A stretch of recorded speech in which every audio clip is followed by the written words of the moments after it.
Day to day, pro day went well for my guys. Just excited to see everybody out. It was just good to see them be able to come out and perform the way that they, I know that they wanted to. This is a moment that you look forward to your whole career. I know I was really fired up for my pro day, so I know a lot of these guys were really fired up. Excited because we had 5 guys at the combine that really did well. They were able to advance their stock, and then they were able to come out here and do the same thing. Let me go through a couple of numbers. Brian Edison ended up running a 4.540, 4.55, 36 vertical, 10.7 broad jump. Josh Carlin hit the bench 28 times. Travis DeRosos, 17 in the bench and 34 vertical. Ethan Garbers with 34 vert, threw the ball very well. Ramon Henderson ran a 4.38 40, 38.5 vertical and 10.9 broad jump. Spencer Holstead, 33 in the bench. Keegan Jones, 4.43 in the 40. Cone drill, 6.91, 37 vert. Cajo ran a 4.5 in the 40. Devin Kirkwood, 34.5 vert. Kane Madrano, 3 cone, 6.96, shuttle 4.1. Caleb Moore ran a 4.48. And Joseph Vaughn came out here and did his thing, everything. 4.15 vert, 10.3 broad, 21 bench press. They ran a 4.540. So just really excited for you guys to come out here and perform well in just such a time that, you know, you can really advance your stock. And just glad that these guys were able to step it up and really show these 32 teams what he could do. How'd they match up with your numbers from Pro Day? Remember any of your? No, I just remember 34th pick. That's all I remember. So not sure what those numbers are, but they did a great job. You know, I know Keegan and those guys probably ran faster than I did. They still a good day. Did anyone else catch your eye today? You've got the known guys that we kind of all know, but there were some other guys out here today. Did anyone really move the needle for themselves? I think everybody out here really did a good job of just performing when you had to. But Joseph Vaughn had a day. You know, he came out and ran fast, jumped high, did the drills well, was able to show his change of direction and everything. So it was just good that somebody that was on all 4 special teams, a true team player, come out here and really advance the stuff. Do you give any extra or special advice to guys like that, guys who maybe aren't, you know, Schlesinger, who aren't Emmy, who are on those, you know, those draft boards? Just you kind of just give them just a little bit of motivation and just let them know, like, you know that Joseph Vaughn is a guy that can, I always tell guys, if you get drafted, you're walking in the front door, you know? Joseph Vaughn's a guy that can go through the back door, he can jump through the window, but he's gonna stick, you know? So I'm just excited for him to just be able to come out here and perform, and it was just great that he was able to showcase his talents and show what he can do. Carson didn't do any drills today, but he still showed up to support, you know, his guys. So how does that kind of speak to his character, the fact that he was here still? Truly just said that that's the utmost respect that you can show your teammates, you know. He's somebody that wanted to be down here on the ground with them. You know, he's always worked hard and done everything. He's probably going to have another pro day himself on the 2nd. And it was just good to see that he still came out to support his teammates, and they're fired up to see him.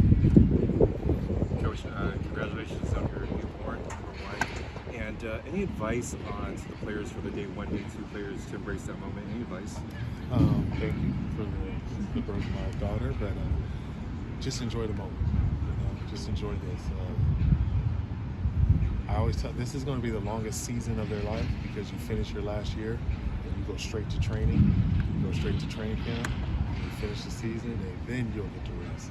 So they'll get to rest pretty soon, but just continue to take care of their bodies and continue to train like you're playing. And, you know, most of our guys have done it. How important is the success in the draft for the program and kind of where you guys are at and where you're trying to go?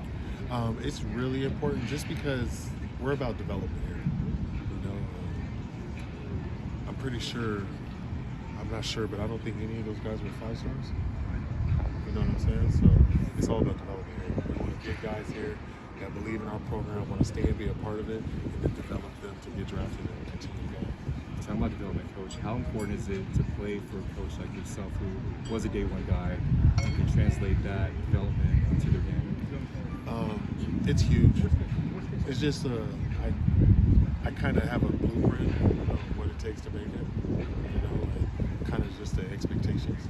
And I just like that my guys. Fibby is one guy that always taps in. He wants to know everything. Fibby wants to know about my draft process, the combine. I'm like, Fibby, that was 20 years ago. I can barely remember all of that. But he's somebody that he's eager to get that knowledge because he knows that you've done it, so he wants to hear it.